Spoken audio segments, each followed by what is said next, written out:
Welcome to the third installment of Emily's Collab Cafe Addiction. Yes, that's right. It has now been 36 cafes. I know. Don't look at me. We have even more Collab Cafe victims, even more squeal-inducing creative dishes, and some of the ugliest food I've ever laid eyes on. So get comfy and grab yourself a nice drink. Me personally, I'll be joining you with something tasty in my brand new version 2.0 Gamer Subs shaker. Yeah, shameless plug, but I promise it'll be quick. I just need to show this to you. This shaker just dropped and is drawn by yours truly. I wanted it to be like a new and improved version of the very first cup I dropped with Gamer Subs last year.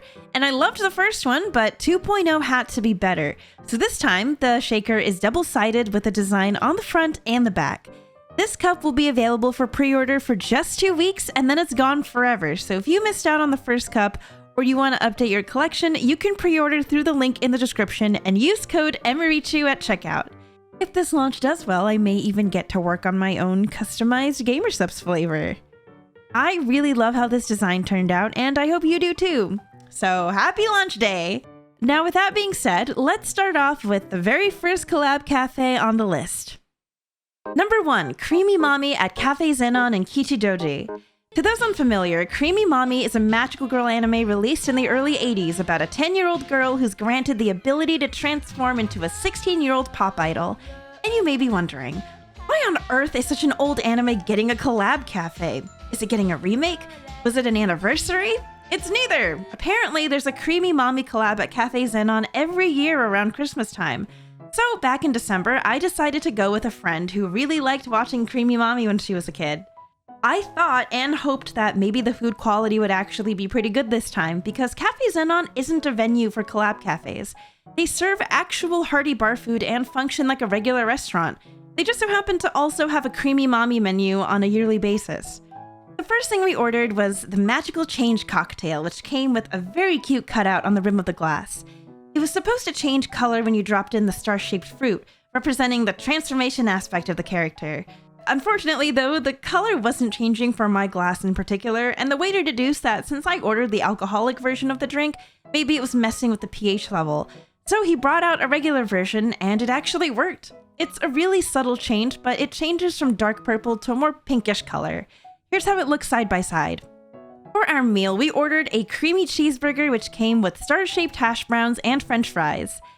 And I know in my last collab cafe video I said burgers weren't worth getting, but this was actually pretty tasty. The patty was nice and thick and the cheese was super creamy. For dessert, my friend and I shared the strawberry dress parfait, which was meant to represent Mommy's dress. This parfait came with fresh strawberries, strawberry whipped cream, strawberry Bavarian cream, strawberry ice cream, and strawberry Pocky on top.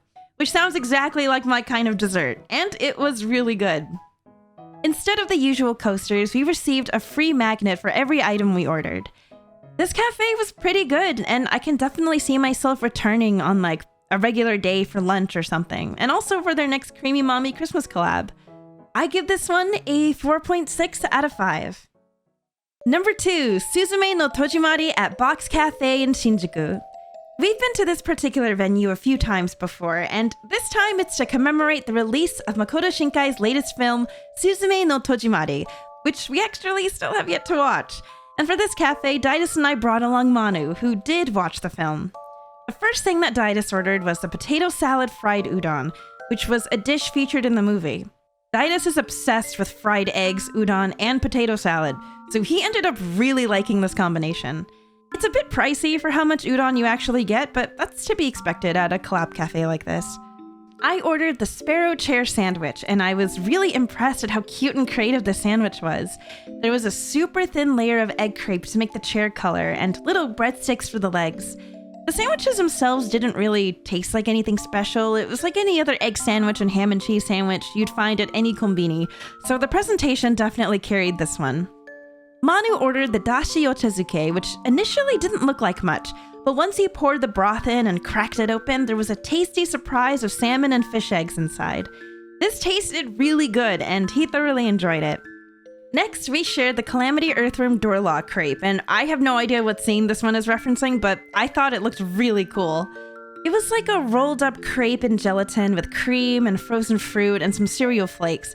There was a lot going on, and taste-wise, it was interesting, but I wouldn't say it was delicious. It just looked cool. We also shared the door acai bowl, which was made to look like the door in the movie, and we thought this also looked really cool. But the taste wasn't really memorable. I think it was some kind of like lightly flavored acai yogurt flavor.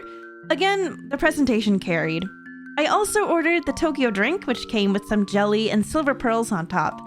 I also got a cafe latte, which came with a random scene printed on top of the foam. I didn't get a chance to record the merch area because it was pretty busy, but there was a nice selection of items you could purchase, like magnets, tote bags, hand towels, pouches, dishware, etc. I bought some Polaroid-style photo cards to paste in my journal.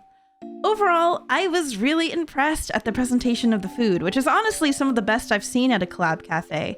And even if not everything was super tasty, nothing tasted bad, which is great. This was a really solid collab cafe, and I had a good time. 4.9 out of 5. Number 3, Urusei Yatsura Cafe at Box Cafe in Harajuku. Urusei Yatsura is another 80s throwback, which is an iconic series from Rumiko Takahashi, the same mangaka behind Inuyasha and Ranma Half. And as some of you may know, it got a brand spanking new remake with some beautiful animation and some extremely catchy openings. And like every other new anime that comes out, there was a collab cafe that came shortly after. And this time, I decided to go with Sydney. Now, right off the bat, I'm giving extra atmosphere points because in the venue, there was a giant, stunning statue of Lemon-ten, which they let you take pictures of. They actually later released a smaller scale version of this statue for pre-order as a collaboration between Urusei Yatsura and Boxbase, which I thought was super cool. So the first thing I ordered was the Lum Oni Gratin Toast, which came with a small side salad, some potato salad, and a green soup with cheese and spinach cream on top of the bread loaf. To my surprise, there was also some cheese and bacon inside of the bread loaf as I kept eating. I like bread and cheese, so no complaints here. Sydney ordered what I like to call the love triangle plate, which had spaghetti, omurice, hamburg steak, a side salad, and potato salad. And as adorable as this plate was, Sydney wasn't very impressed by the taste. For my drink, I ordered the Lum Tiger Patterned Soda, which was a refreshing lemon and passion fruit soda with tiger stripes made out of grass jelly. I thought the use of the grass jelly was super creative, and luckily, the drink also tasted really good. For dessert, we both ordered Shinobu's Maiden Strength Parfait, and the presentation for this was really cute and creative. This dessert features Shinobu sitting in a pile of cream and strawberries and holding up a slice of strawberry cake with a fleeing Ataru and his footsteps made out of powdered sugar. This tasted pretty good as far as strawberry cakes go, but there was a lot of cream. We received some free file folders for reserving this cafe beforehand, and we also got some heart-shaped coasters. There was a little area in the corner for merch, but it was a really limited selection of items, and I didn't end up getting anything. Overall, I thought this cafe was tasty enough, and the presentation of everything was super cute. It gets a solid 4.5 out of 5. Number 4, Miku Cafe at the Guest in Ikebukuro. This was my first time going to a collab cafe at this particular venue, and this time I brought along with me Daru and Rie. Right outside the space, there were big cardboard stands of the Vocaloids in very stylish outfits, with the merch store right behind them. So the first thing we ordered was the Hatsune Miku 2-color curry rice, which had both black curry roux and light blue colored white sauce. This curry was very cute, but there wasn't nearly enough curry for how much rice we got. It was like a really thin layer of curry, like 2 tablespoons worth, and they weren't all that flavorful either. The next thing we shared was the Luca Mentaiko cream pasta, which was topped with shrimp, squid, tuna, and potatoes. Now, I love a good seafood pasta, and the flavor of the sauce was pretty good. But like all collab cafe pastas, the pasta was way overcooked and a bit dry, so it was sort of like this one big dry clump. The dish we ended up enjoying the most was the Manpuku lunch plate, which came with a free paper lunch mat of the characters. This expensive behemoth of a plate had a lot of stuff. It had a large omurice, fried shrimp, fried swordfish, fried chicken, a giant grilled green onion, tamagoyaki, a sugar cone with dyed blue mashed potato, a side of dashi stock, half of a frozen mikan, and a side of ketchup, mayonnaise, and soy sauce. Basically, the most ideal dish to share between 3 to 4 people. Everything on this plate tasted pretty good, and it was nice and hefty, so it sufficiently satisfied all of our stomachs. For our drinks, we ordered 3 soda floats, which were all super adorable. I got the Rin Orange and Peach float, and while it was very delicious, there was way too much ice. I know it's kind of pointless to keep harping on the too much ice thing every time I order a float, but all I'm saying is, if I finish a drink and and the entire glass is still filled to the brim with ice, that's a little too much ice. For dessert, Rie ordered the Hatsune Miku teacup parfait, which looked very pretty, but I didn't eat any of it because I don't particularly care for chocolate, ice cream, or donuts, but Rie totally killed it, so we can assume it was good enough to finish. I did eat, however, Kakamine Rin's fruit tart, which was a really nice summery fruit tart with a slice of caramelized orange, and it was genuinely very, very good. I enjoyed it a lot. We of course received some free coasters with each item that we ordered, and the merch section had quite a lot of stuff in it. You could get everything from the usual acrylic keychains and badges, to photo cards, to soap, Miku-shaped candy, sweaters, even a life-size tapestry of Miku herself. I didn't buy anything, but there was a lot. Overall, again, another pretty solid cafe that is great for a Vocaloid fan, even if some dishes were less satisfying than others. 4.9 out of 5. Number 5, Nichijou Cafe at Tokyo Parade in Shibuya Parko. If you've watched my first Collab Cafe video, you might remember my less than stellar experience at the very first Nichijou Collab Cafe I ever went to, so I was very pleasantly surprised when Tokyo Parade announced one at their venue, and the menu actually looked good. Similar to the Suzume Cafe, this menu had items that directly referenced moments from the anime and manga, which was exactly what I wanted from a Collab Cafe. I was like, oh, the spilled curry! That's from the scene where Yuko drops a curry pot during her camping trip with Mio and Mai. Oh, the Mio hair cube! That's from that one dream sequence in that one episode. Oh, the cannon roll cake! That's a reference to when Nano found out Hakase used her arm as roll cake storage. I was so excited to reserve this cafe. It's not often that a Collab Cafe announcement excites me much anymore, but this was most certainly an exception. You might have also seen Joey's video about his experience with being dragged to the Nichijou Cafe, and he actually really enjoyed it. So I'll be linking that below if you're interested in seeing his vlog about this cafe specifically. Right off the bat, we loved the interior of this cafe. It was a spacious area jam-packed with Nichijou art, including this giant adorable mural on the wall. We received 4 coasters, one for each drink that we ordered. So the first thing I ordered for myself was the camp curry. I loved the presentation of this curry with the tiny ladle and mini overturned pot, and of course the tiny devastated Yuko sitting in the curry. It tasted really good, like your typical Japanese curry rice. It also came with a side of tokoroten and a bottle of vinegar, which is a reference to the scene immediately following the dropped curry, where Yuko and Mio have to share a single tokoroten and Yuko ends up coughing all over it before getting literally thrown on the ground. God, I love this anime. For my dessert, I ordered the Hakase roll cake, which was made to look like it was served inside Nano's arm cannon. It also came with a glass of milk inside this super cute Sakamoto and Hakase cup, which was available for purchase at the merch store. It was nice, light, and fluffy. For my drink, I ordered Sakamoto's iced cocoa, which was basically chocolate milk with a thick layer of Cool Whip and cocoa powder in the shape of Sakamoto's cute little face. Paying 1,100 yen for chocolate milk is honestly insane, but I'll forgive it, because Sakamoto's one of my favorite characters. Now, the highlight of this cafe was the yakisoba, and for those unfamiliar with what it's referencing, let me provide some context. So there's a scene in Nichijou where Mio asks Yuko to get her some yakisoba for lunch. Yuko returns with a takeout, but when Mio opens it, instead of yakisoba, it's yakisaba, which is grilled mackerel. So then they get into a huge argument over the misunderstanding and start insulting each other, and it's a very fun scene. So from the menu, Joey ordered yakisoba, and the staff brought him a takeout box with yakisaba inside, which we all found extremely amusing. He ended up receiving the yakisoba, but funny enough, Joey said it tasted more like a seafood pasta and nothing at all like yakisoba. So it was almost like the cafe trolled you twice. And we loved it! This is the sort of chaotic Nichijou experience we were looking for. For his dessert, he ordered the tiramisu pancake, which had a little Sakamoto drowning in a pile of cream. This is a reference to when Hakase made a giant tube of super glue and poor Sakamoto got stuck in it. Very, very cute. And according to Joey, it was not bad, which is high praise coming from the man who once stated that he hated pancakes.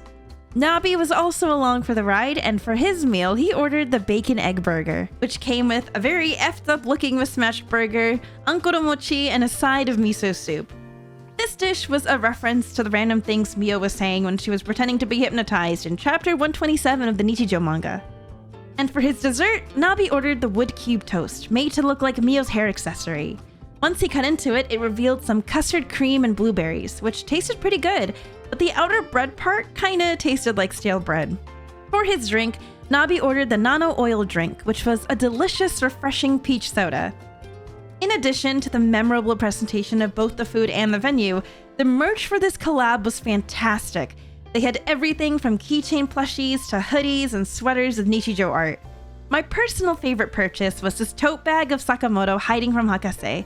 It's so cute, and I bring this tote with me pretty much everywhere now. I also bought this magnet set, this Nichijou branded spoon, this Nichijou Cafe acrylic stand, and this little Sakamoto keychain plush. But that's not all! Alongside the Collab Cafe, there was also an exhibition on the bottom floor where you could see Keiichi Arawi's original sketches and drawings and buy some additional merch. I unfortunately couldn't take video footage of most of it, but it was really cool to see his work on display like this. And I hope I get to see more exhibitions coinciding with collab cafes, because it's such a cool addition. As you can probably tell, I loved this cafe, and it's hands down one of the best I've ever been to. This is exactly what I picture when I imagine the ideal collab cafe experience. The food doesn't have to be mind-blowingly good, it just has to feel like thought and creativity was put into every part of it. And Tokyo Parade Cafe certainly delivered. This cafe gets a 5 out of 5, and honestly, is now what I consider the golden standard for all collabs. Number 6, Chainsaw Man at Box Cafe in Shibuya. If you can believe it, this was yet another solid cafe experience. This time I dragged my friend Whitney, and then I brought along Manu for the second visit. We've been to the Box Cafe in Shinjuku and the one in Harajuku, but this was my first time in the Shibuya location. Since I booked the reservation in advance, we received some plastic posters featuring a random character as well as coasters based on the number of drinks we ordered. The first thing we tried was the Pochita Parfait, which was easily the cutest thing on the menu. Little Pochita was made out of a tasty pumpkin pudding on top of some cake, frozen mangoes, and granola. He was almost too cute to eat. I ordered the Denji Omurice, which was a really tasty, savory dish that included an omelet over garlic rice, a side salad, some karaage chicken, french fries, and 3 different jars of sauces. The omelet was nice and fluffy and had some gorgeous soft-boiled eggs inside when I cut into it. And everything tasted pretty good. My only complaint being that the fries were super limp and soggy, which was confusing to me considering the karaage chicken turned out pretty crispy. Whitney ordered the Makima toast and soup set, which I did not try, so I have no idea if it was any good or not. We also shared the Devil Mont Blanc, which we thought looked super cool. It was a Mont Blanc with a jelly eyeball, a chocolate wafer cigarette, and a biscuit finger. The flavors were interesting, and there was a lot going on with this dessert flavor-wise, but I can't say that I'd eat it again. But I think it was still worth it just for the look of it. For my drink, I ordered the Power Bloody Orange Soda, which came with a scoop of vanilla ice cream and some dried peppers on top to make it look like Power's horns. It was refreshing, and I really liked it. Can't go wrong with a good fruity soda float. Whitney ordered the iced apple tea, which was served with a bunch of cut fruit and a stick of cinnamon with a cute pochita stirring stick that was available for purchase in the merch corner. During my second visit with Manu, I tried the croquette hammer pasta, which consisted of pasta and bacon in a tasty tomato sauce, and a paper power wielding a hammer made out of a cream crab croquette, which was also very tasty. This was probably the one and only time I actually kind of enjoyed eating pasta at a collab cafe. Manu ordered the After the Fight chocolate cake, which was made to look like the grisly aftermath of a fight that Denji won. Again, very creative. I didn't eat any of it, but Manu loves chocolate, so he cleaned up his plate and said it was pretty good. The venue played the Chainsaw Man opening and some of the ending animations on both sides of the wall, which I thought was a really nice touch since it cycled through all the ending themes. Himeno throwing up in Denji's mouth isn't exactly the imagery I want to see while I eat, but the music bangs, so it's fine. There was also cardboard cutouts of the characters and their cute little baker outfits that you could take a picture with. Bonus points on the atmosphere for these cute little pochita napkins that were at our table. The merch corner had a small selection of items to choose from, and I brought home the pochita stirring stick, a file folder, and a sticker set to paste in my journal. This cafe was pretty fantastic, aside from the weird soggy fries. 5 out of 5. Number 7, Sanrio Garden Cafe in Ueno. There's a new permanent cafe in town, and this time it's Sanrio and picnic themed. This time I brought my friend, also named Emily. At this location, there are 3 different experiences available. You can do the garden basket course for 4,400 yen per person, the afternoon tea course for 3,850 yen per person, and the high tea course for 4,950 yen per person. We decided to go with the cheapest course option, afternoon tea. We reserved the Pom Pom Puddin themed afternoon tea, and for an extra 1,000 yen, we decided to reserve the special Pom Pom Puddin sofa seating where we got our own little Pom Pom Puddin themed area where giant plush puddins were seated alongside us. There were also other Sanrio characters with their own sofa seating areas like Cinema Roll, Kuromi, and Hello Kitty. In the back of the room, there was a cute little picnic photo op setup that you could take pictures at. We each received our own personal pastry stand with sweets on the top tier and savory items on the bottom tier. The sweet tier had a mini brick toast with a chocolate Pom Pom Puddin head on top, a mini parfait, 2 small slices of cake, a creme brulee tart, a vanilla macaron, and some whipped cream with strawberries. The savory tier had what looked like a small salad, a mini roast beef slider, a sandwich of some kind, and a savory egg thing with pesto and olive oil drizzle on the bottom. The tea area was self-serve, which was nice because you could individually pick out whatever tea bags you wanted to try and fill up your personal pot at the hot water station as many times as you needed. The food was very, very good. I really loved the little brick toast, the macaron, and the creme brulee tart, and the roast beef slider on the bottom tier was so delicious. I wish there was more of it, or that it was bigger. Emily and I really liked the food, and we thought everything tasted better than we expected. Except there was just one problem. Because of how small everything was, especially the savory tier, we were still hungry. We decided maybe it was a good idea to grab some beef bowls at a quick gyudon place in the area. So after we took a look at the cozy little merch corner near the checkout area, we left and I got a small gyudon and miso soup set at a nearby place for 350 yen. 350 yen. That's less than $3. And it was delicious. I sat there, thinking to myself, we just collectively paid 8,800 yen for a very cute afternoon tea that couldn't sufficiently satisfy us. I'm eating a meal that is literally an 11th of the price of one of those pastry stands. I've been going to all these collab cafes and paying so much when I could have been eating beef bowls for less than 500 yen. Anyways, I give Sanrio Garden Cafe a 4.5 out of 5. Number 8, Koupen-chan Cafe at the Guest in Ikebukuro. We're going back to the same venue that had the Miku Cafe, but this time it's for Koupen-chan, a cute little baby emperor penguin who sends you words of encouragement and positivity for even the smallest of achievements. Like, hey, you got out of bed this morning at the first alarm. Nice work. You worked really hard today, right? I kept this pillow fluffy for you so you can rest. Koupen-chan is a sweet little guy who's always proud of you, even when you struggle to be proud of yourself. And for that reason, he is insanely popular here. Daru also happens to be a massive Koupen-chan fan, so of course I had to bring her to this cafe. There actually was no reservation system, so we decided to show up on opening day and hope for the best. After receiving our number, we waited around 1 hour, which is really not that bad, especially for opening day. During that time, we admired the giant Koupen-chan mural and watched people take pictures with their tiny little Koupen plushies. We also took a look at the menu, and interestingly, it had food themed after an American diner. Once we were seated, we were given some free paper placemats and star-shaped coasters based on the number of drinks we ordered. Now, again, I know what I said about Collab Cafe burgers last time. But yes, I did order the Koupen-chan burger because come on, look at him, he's so cute! And I'm gonna be 100% honest with you, it was actually good, like an actual tasty burger. The onion rings were also crispy and delicious. In fact, my only complaint about the burger is that it was too small for how expensive it was. But props to being one of the only Collab Cafe burgers to not make me feel sad. Daru ordered the steak and garlic rice, which came with garlic butter rice, a quail egg, steak with some fried garlic chips and corn, potato salad, and a side of steak sauce and cheddar cheese sauce. Again, very cute, and again, very tasty. The rice and steak were delicious, but the cheddar cheese sauce was definitely the worst of the two sauces. I do not recommend eating cheese sauce in Japan in general.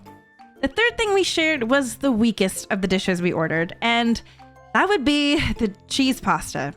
It was, as I feared, overcooked noodles in tomato sauce with very squishy meatballs and cheese that sort of congealed into a film on top.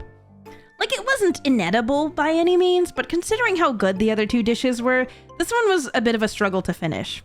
I mean, hey, they can't all be winners. For our drinks, we ordered a Koupen-chan printed cafe latte and a Vienna coffee with the cutest little Koupen-chan shaped sugar. Aww, look at how cute he is. And a strawberry milkshake, which unfortunately didn't really live up to the American diner theme because it wasn't really a creamy strawberry milkshake. It was more like icy milk with a tiny bit of strawberry puree in it. It was just slightly flavored cold milk, essentially.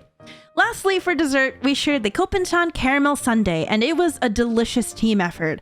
There were so many textures in this sundae, with scoops of caramel ice cream and a mini waffle and crushed hazelnuts, a thin waffle cone biscuit thing, whipped cream, cereal, bananas, and a surprise of Nutella at the bottom of the glass.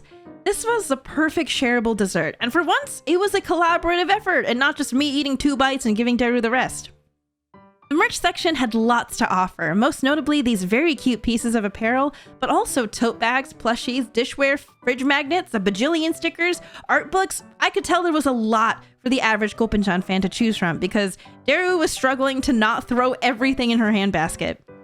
I walked away with this very cute strawberry My Melody Koupen-chan, file folders, and this fridge magnet that I thought was a pretty accurate representation of me and Daru. Another solid cafe in the bag. Nothing but bangers so far, fellas. I give Koupen-chan Cafe a 4.9 out of 5. Number 9. Next up, this is a cafe that rivals the Nichijou Cafe in terms of how feral I was over wanting to make a reservation. This was quite literally a dream cafe of mine since I started doing this collab cafe series. I knew if a cafe ever came out for this particular anime, there would be no stopping me. And you guess what it is? I present to you the Cardcaptor Sakura collab at Cute Pot Cafe in Mofusand. This was my very first time going to the Cute Pot Cafe, which seems to specialize in afternoon tea, so I was very excited, but also kind of nervous, because Cute Pot is a super expensive sweets-themed jewelry brand, so I knew this was probably gonna be one of my most expensive collab cafe visits yet. But for Miss Sakura Kinomoto, the queen, the fashion icon, the light of my life, my sun and stars, it would be worth it. And speaking of it being a jewelry brand, they actually released some collaborative Cardcaptor Sakura themed jewelry and packaged sweets. And the ones that really caught my eye were this bag charm made to look like a Karo-shaped cream biscuit and this Cloud Card book locket necklace, which, when opened, revealed the sweet Cloud Card. Oh my God, this is so pretty. Oh God, but 28,600 yen? There's no way I could just... Why are you looking at me like that? Whoa, you're getting kind of close there. You're not actually thinking of buying that, right? Hello? Emily, please. Emily, please. Don't do it. I beg of you. Haven't I been through enough? No. Cute Pot Cafe was tucked away in a small lit-up alleyway in Mofusand, and once we entered, we were greeted with the most gorgeous decor of strawberry and cream wallpaper, strawberry pillows, and images of Sakura in various iconic outfits with the old Cardcaptor Sakura soundtrack playing in the background. This was it. My dream collab cafe. This was also a great excuse for me to bring my Sakura Ita bag with me. We ordered the Sakura Friendship Afternoon Tea Set, which came with a sweet tier and a savory tier. The sweets tier had Karo-shaped biscuit sandwiches, tiny glasses of Sakura-flavored cream with wing-shaped meringue, a blueberry mousse cake representing Sakura's best friend Tomoyo, and Sakura-flavored macarons with elderflower cream and candy pearls. The savory bottom tier had a croissant sandwich with ham, broccoli, and eggs, a side of clam chowder, and cubes of vegetable pate. I guess now would be a bad time to tell you that I'm not a fan of Sakura-flavored desserts, or floral flavors in general. So I ended up packing most of my share of the desserts to bring home for Ditus, but I was very much enjoying the blueberry mousse cake, and the croissant sandwich on the savory tier was so delicious and flaky. The afternoon tea set also came with 2 free drinks. Daru ordered the Karo drinkable cake milkshake latte, which came with an adorable Karo cookie and a side of espresso to cut the sweetness in this insanely sweet drink, which is a lot even for Daru. I, on the other hand, ordered the Sakura Pink Grape Cider, which had sweet and sour pink grapefruit mixed into seltzer water and served in this beautiful Sakura glass, which was actually available for purchase in the store. This drink was super refreshing and just what I needed to counter all the sugar that we were eating. Speaking of which, we also ordered the Clout Card book plate, which is made out of a book-shaped cookie, peach mousse, whipped cream, strawberries, and another Sakura macaron on the side. I literally only got this because I couldn't get over how cute it was that it was shaped like the Clout Card book, but flavor-wise, it was not great. I feel so bad. This was 2,500 yen. I mean, like, it came with a drink, but still. You know what dessert I did really love, though? The Sakura chiffon mug cake.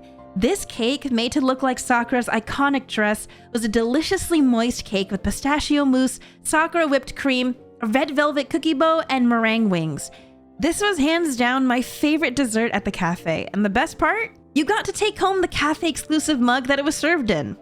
Technically not for free because it's like 3,000 yen, so you are actually paying for the mug, but hey, still worth it. Last but not least, I'd like to show you this massive parfait that my friend Emily got during her cafe visit with me. I can't tell you if it was any good or not, but damn does it look impressive. They had some merch on display in the cafe as well as the second floor of the building. Aside from the cup that came with my mug cake, I ended up purchasing the Sakura Q-Pot glass, some washi tape, and this very cute strawberries and cream themed wireless charger. Overall, this cafe was perfect for any Cardcaptor Sakura fan. Super sugary and sweet, but that's Q-Pot's entire branding, so I was sort of expecting that. If they ever do a collaboration with another anime that I'm a fan of, I will most definitely be returning. 5 out of 5. Number 10. Alright, you all saw this one coming. The Oshi No Ko Cafe at the Guest in Ikebukuro. That's right, baby, we're here for the third time, and this time we're here for Oshi No Ko.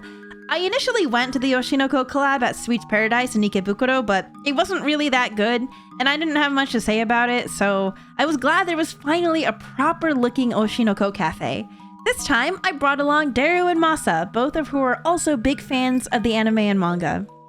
The nice thing about this cafe is that there was an exhibit coinciding with it right next door. The Guest Cafe was only taking reservations for the weekends, and weekdays were walk-up only. The exhibit, on the other hand, was accepting reservations for every day, so we decided to get exhibit tickets for a Thursday evening and then try our luck at walking up to the cafe afterwards. The exhibit was really cool, and they displayed stuff that I couldn't take pictures of, like animation storyboards and keyframes, and things meant for picture taking, like Ai's dress, the twins' uniforms, and a recreation of the living room that I recorded her kid's birthday video in. At the end of the exhibit, there was a merch section with way too many temptations. I ended up getting 3 sets of file folders, which made a total of 9 file folders. This acrylic stand of Ai, some blind bag photo cards to stick in my journal, and perfume with deceptively big packaging. After the exhibit, we got a number slip at the cafe and waited about 2 hours to be seated. We realized we probably should have grabbed a number slip before we headed into our scheduled exhibit time, but we had no idea it would be so busy, and now we know better for next time. While we waited, we decided to check out the giant wall of Oshi No Ko characters next to the cafe and the merch store, where pretty much everything was sold out. But there was a machine that let you print character stickers with your name printed on them, and I got myself a sheet. Once we were finally seated, we were greeted with some free paper placemats and star-shaped coasters for every item that we ordered, which was basically the whole entire menu. First thing we ordered was the Aqua and Ruby curry, which came with pink rice to represent Ai, curry dyed pink and blue for the twins, and some meatballs and star-shaped yellow carrots. We were nervous about this, but amazingly, the sauce actually tasted like normal Japanese curry. Although, like the Miku curry from earlier, there was just not enough of it. It was like a super thin layer of curry, so we finished it pretty quickly. Second thing we ordered was the on-stage cream pasta, which had a cute little wafer eye standing on top of some pink pasta with seafood, tomatoes, beets, and heart-shaped radish. I don't know why I keep ordering pasta. You'd think I'd learned by now. We all tried it and agreed that it was pretty mid and not very flavorful. Like, it wasn't terrible, but even grocery store freezer section pasta had more flavor than this. The best thing out of the 3 food items was definitely Kana's stuffed pepper hamburger. This burger had peppers stuffed with burger meat, cheese, and tomato, and it came with a side of pickled peppers, french fries, and minestrone soup. The French fries were nice and crispy, and the pickled peppers were great. The burger was also super moist and tasty. We were very pleasantly surprised by this one. For our drinks, we got the Berry Herb Tea Lemonade, which came with 2 small scoops of ice cream, which I think was okay. Ruby's Strawberry Yogurt drink, which I think was the best tasting one, and Aqua's Chocolate Milk drink, which we all agreed tasted really bad because the white chocolate sauce was just unpleasant. Sorry, Aqua. For our first dessert, we got the dress cake, which was made to resemble skirt and came with a small scoop of grape ice cream. I didn't really care for the grape ice cream, but the cake tasted light and sweet, and it wasn't bad. Next dessert was the Aqua and Ruby ice cream donut plate, which was made to look like the scene where the twins are wotage dancing with the light sticks. I thought the presentation was really cute, but since I don't really like ice cream or donuts, I left it to Masa and Daru to eat it, after I appreciated the creativity of it. The last dessert we ordered was the Night Sky First Star Parfait, which has black currant puree and jelly, purple potato ice cream, black currant ice cream with yogurt, and a large melted sugar decoration. As pretty as this was, none of us liked it, unfortunately. So overall, very cool exhibit and a very cute presentation, but the menu fell a little short flavor-wise aside from the excellent burger plate. I'm gonna have to give this one like a 3.9 out of 5. Number 11, Mofusand and Sanrio at Box Cafe in Shinjuku. If you remember the Mofusand Cafe I went to and loved in my first Collab Cafe video, then you might recognize these adorable kitties. We're back at the same venue for their Sanrio Collaboration Cafe. We received a coaster for each drink that we ordered, and there were adorable illustrations of the cats on all of the tables. First thing I ordered was the Pom Pom Puddin' Float, which was a milk tea with a caramel flavored ice cream scoop made to look like a Pom Pom Puddin' cat. I thought it tasted pretty good. Daru ordered the cafe latte with a random picture printed on top. For her meal, she ordered Hangyeodon's romantic plate, which featured a kitty wearing Hangyeodon's head made out of blue rice, a side salad with lotus root chips, a hamburger patty, an octopus wiener, and some fried shrimp chips. She really liked this one, especially the crispy shrimp chips. I ordered, and I'm gonna maybe pronounce this wrong, so please don't clown on me in the comments, My Melody Gapao rice plate, which had a little kitty dressed up as My Melody and a heart-shaped fried egg. Flavor-wise, it was pretty good, but I don't know what happened during the seasoning stage because this was so unbelievably salty, it was painful. I'm talking like stomachache levels of salty. I don't know why. Daru agreed it was also extremely salty, and it was really difficult for me to continue eating it. Which is a shame, because this plate was so cute. For dessert, we shared the Pom Pom Puddin' Striped Parfait, which had pudding and lemon cream and a very cute kitty head on top. It was super, super cute and pretty good. Daru really, really liked this one. I can't tell you how the merch was because everything was sold out, with the exception of some cat plushies. It turns out My Melody is the least popular out of all of them. Overall, this cafe was very cute and pretty alright, but my dish had criminal levels of salt, and Daru and I both agreed that the first Mofusand cafe we ever went to was the superior experience. So, like 3.8 out of 5. Sorry. I feel so bad. Number 12, last and most certainly the least, we have the Bocchi Cafe at Tower Records Cafe in Omotesando. This was my very first time at Tower Records Omotesando, and it will also be my last. Now, I'd like to preface by saying that I knew what I was getting into, to an extent. The main reason why I chose to go to this cafe was because of this omurice, which you might have seen me post on Twitter. The reason why this looks so gross is because it's a recreation of this scene from Bocchi The Rock.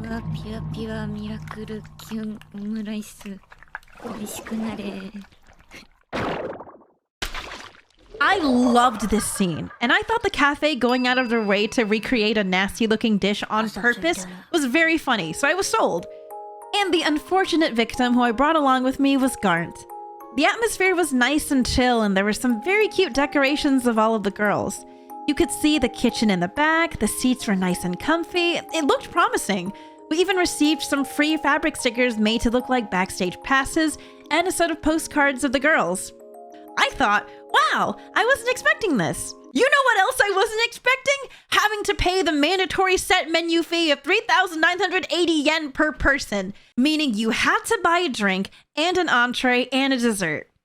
I'm used to most cafes requiring everyone to at least get one drink, but I've never been forced to choose between two unappetizing looking desserts that I did not want. Maybe it'll be fine. Maybe the food will be surprisingly good. I'm gonna skip over describing the drinks because they were fine, not much to say about it, they tasted fine. The omurice came out just as they looked in the pictures, and if you're wondering what the pink sauce is, it's just white sauce dyed pink.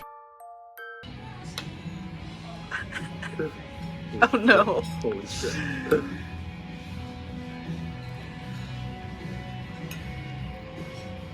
It didn't have much of a flavor, and there was way too much of it. The egg was a thin, pathetic excuse of an omelet, and the rice was bland. We knew it was gonna suck, and it elicited the same reaction from us as it did from Yo and Nichika, so I can't really complain. I knew it was gonna be bad. But you know what was shockingly worse? Ryo's chicken curry. It looks pretty good, right? But as soon as we had a taste, we realized it tasted like nothing.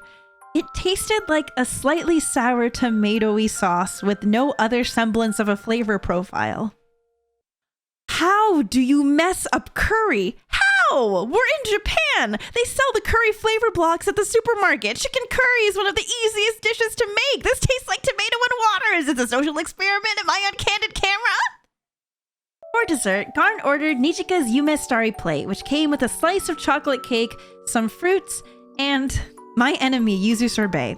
And you know what? This was probably the best thing we ordered. Granted, the bar is extremely low, but at least this thing was somewhat edible, and Garnet likes yuzu sorbet. I reluctantly ordered Kita's strawberry pancakes. They were eh. My spirit was already broken by the time I got the dessert, and unfortunately I only had like one bite or two, and then I picked off and ate all the strawberries that were on the plate. The omurice definitely tasted like Bocchi cursed it. If only the pancakes tasted like Kita used her delicious spell on it. Anyways, there was a small selection of merch in the corner, and I ended up picking up a sticker pack, a file folder, and this neat little coaster that's in the shape of a vinyl record. I give this cafe a 1 out of 5. Definitely ending on a high note.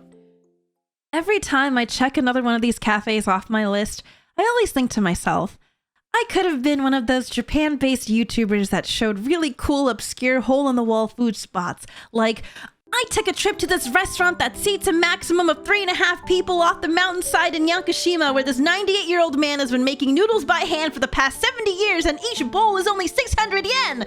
But instead, I chose the niche of exploring cafes that exist solely to exploit the enthusiasm of anime fans with disposable incomes, and as an enjoyer of cute, useless things, I'm well aware that I'm the perfect target customer for that. But in between dragging along my friends to cafes and every so often getting the Golden Collab Cafe experience, I genuinely have a very fun time with these, and I wouldn't have gone to so many if I wasn't. I'll stop eventually, okay? I will, I promise. You might have also noticed that there were overall better cafes this time around, and that would be because I've gotten much pickier with which cafes I choose to go to.